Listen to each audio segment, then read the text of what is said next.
آئیے اب سلطان صلاح الدین ایوبی کی کہانی بھی سنتے ہیں۔ اسلام کا مجاہد اعظم، یہ حلال اور صلیب کی جنگوں کا ہیرو، اور جس پہ امت اسلامیہ کو آج بھی ناز ہے۔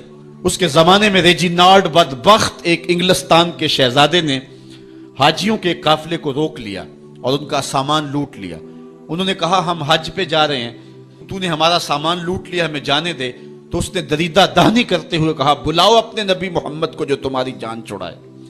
بس سلطان صلاح الدین ایوبی تک یہ بات پہنچی تو میں نے تاریخ میں پڑھا کہ وہ دانت پیستا تھا، اس کی آنکھوں میں خون اتر آیا اور اس میں کھڑے کھڑے قسم کھائی کہ جب تک اس ظالم کو کیفر کردار تک نہیں پہنچاؤں گا چین کی نیند نہیں سوؤں گا۔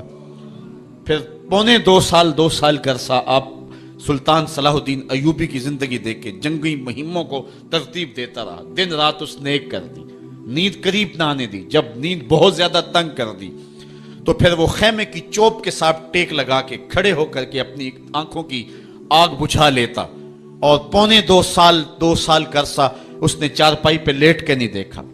پھر وہ لمحے آئے کہ اللہ نے اس کی مراد پوری کی۔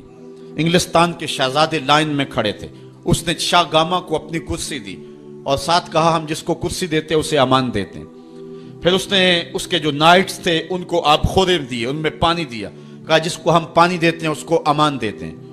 پھر جب ریجینالڈ کی باری آئی تو بادشاہ کی رگیں پھول گئیں غصے سے، اس نے تلوار نہم سے باہر نکالی اور اس کی چھاتی پہ چڑھ کے اس کی گردن پہ تلوار رکھ کے اس کے ٹکڑے کرتے ہوئے کہا او کتے، تو نے کہا تھا بلاؤ اپنے نبی محمد کو، محمد عربی نے اپنا نوکر بھیج دیا ہے۔